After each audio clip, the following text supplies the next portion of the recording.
Les maladies chroniques non transmissibles prennent de l'ampleur à travers le monde.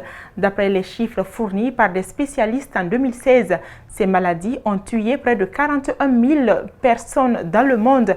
La Guinée n'est pas épargnée par ce phénomène mondial. Pour lutter contre ces maladies chroniques, la Commission santé de l'Assemblée nationale vient de faire une proposition de loi pour une prise en charge complète de ces maladies par l'État. Mamadou Kalisso, Abdoulaye Kamara.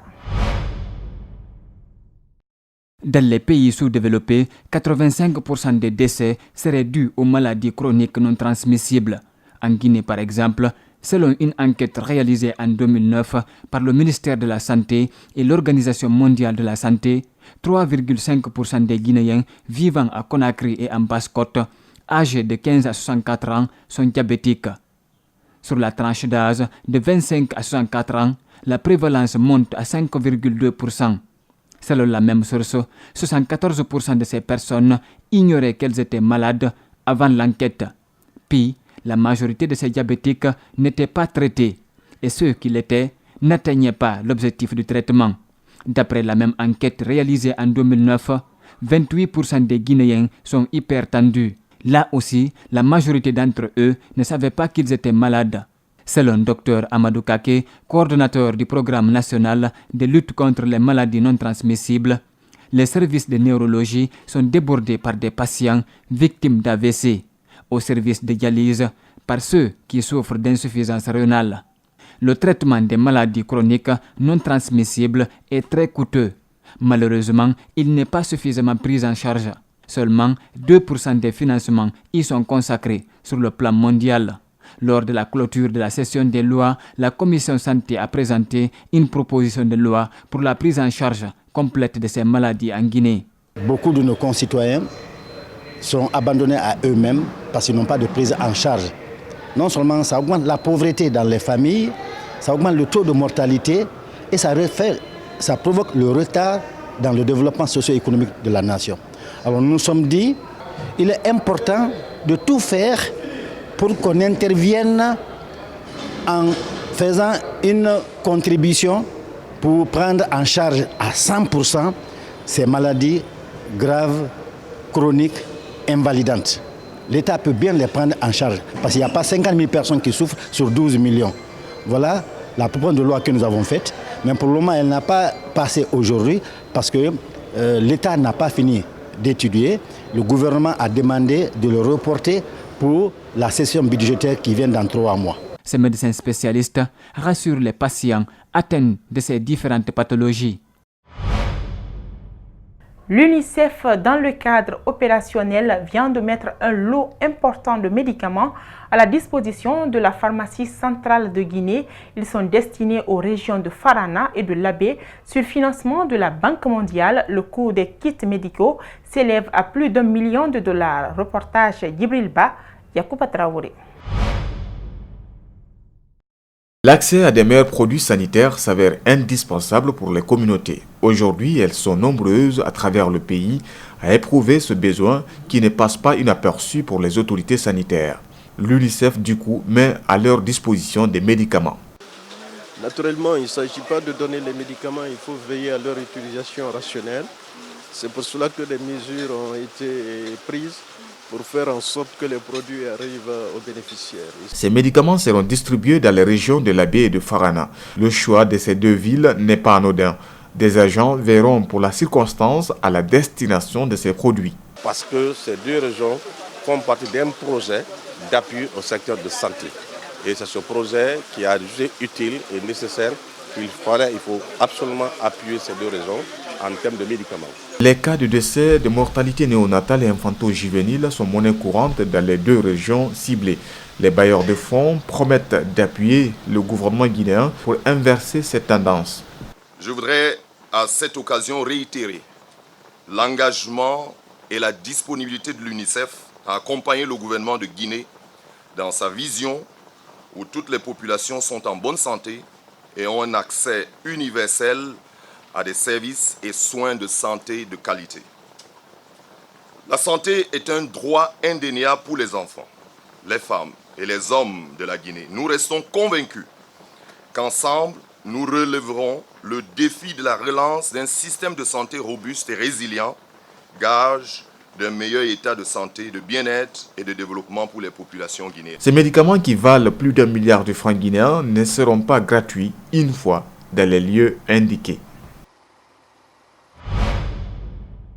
Le cinéma guinéen dans les années 80 était une source d'inspiration pour les acteurs des autres pays de la sous-région. Les personnes à l'origine de ces années de gloire vivent pour la plupart dans des conditions très déplorables. C'est le cas par exemple de Bébé Sodia, l'actrice principale de sitcom Billy Nimbébé, vend du charbon pour gagner sa vie et faire face aux besoins de sa famille. Babou Kondé et Djibril Kabak Kamara se sont rendus chez lui. Suivez leur reportage. Elle a connu des années de gloire, de succès au-delà même des frontières guinéennes, à travers ce feuilleton sur la télévision nationale. Elle, c'est Fanta Kourouma, connue sous le nom de Bébé Sodia. Au fil des années, ses programmes sont aux arrêts. Sa vie de star s'est transformée en un vrai cauchemar. Ici, à Symphonia Casse, Bébé vend du charbon et du carburant sur le marché noir pour vivre. Vous m'avez trouvé en train de faire ce qui est mon travail actuellement. Je vends du charbon et quelques petits articles. Je n'ai pas les moyens. Malgré cette condition de vie très difficile, elle s'occupe aussi des orphelins, des enfants souvent abandonnés par leurs parents.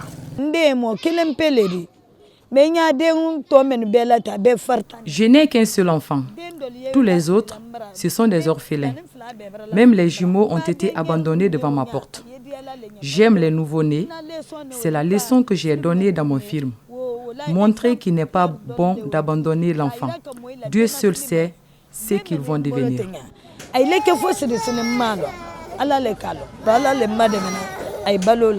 La question par rapport à ce qu'elle a gagné de ses œuvres durant ces années passées, elle est inconsolable.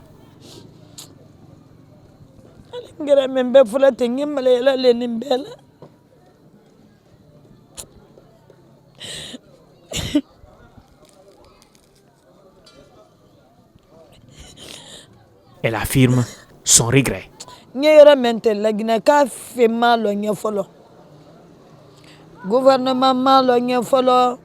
Personne n'a reconnu mon travail, ni le gouvernement, ni d'autres personnes. Pour d'autres même, je vis à l'extérieur. Si je savais que ma vie allait être comme ça, je n'allais pas pratiquer le cinéma. Les artistes ont besoin de l'assistance de la part du gouvernement pour permettre au cinéma guinéen de reprendre sa place sur le continent comme il a été dans les années passées. Cet appel est réitéré par le fondateur de la troupe Benso Sodia.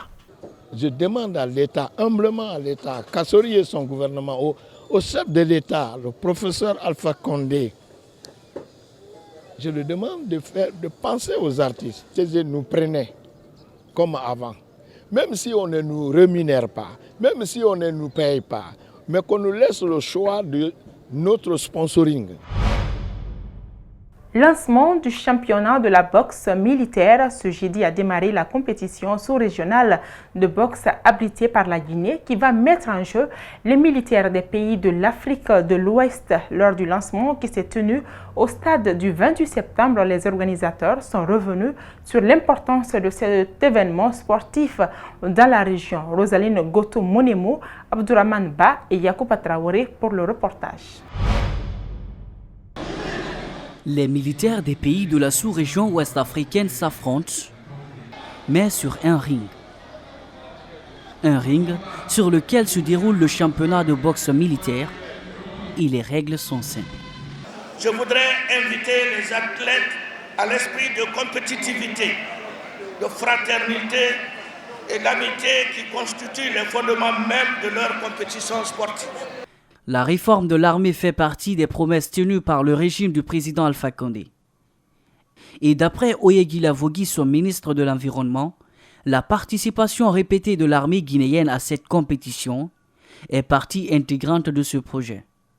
Je félicite l'armée guinéenne pour sa participation régulière à tous les grands rendez-vous sportifs militaires depuis le début de la réforme du secteur de sécurité qui a consacré le retour de nos forces de défense et de sécurité sur la scène internationale.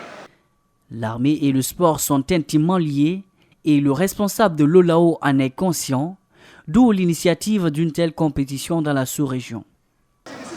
En effet, cette compétition sportive militaire de l'OLAO est d'un intérêt singulier dans la mesure où elle doit nous permettre, en prenant en compte les besoins actuels de stabilité et de paix, de contribuer à la préparation physique des militaires, de tester l'aptitude physique et la capacité opérationnelle de nos armées respectives, de préparer les athlètes militaires ouest-africains devant prendre part aux événements sportifs de l'OSMA et du CISM.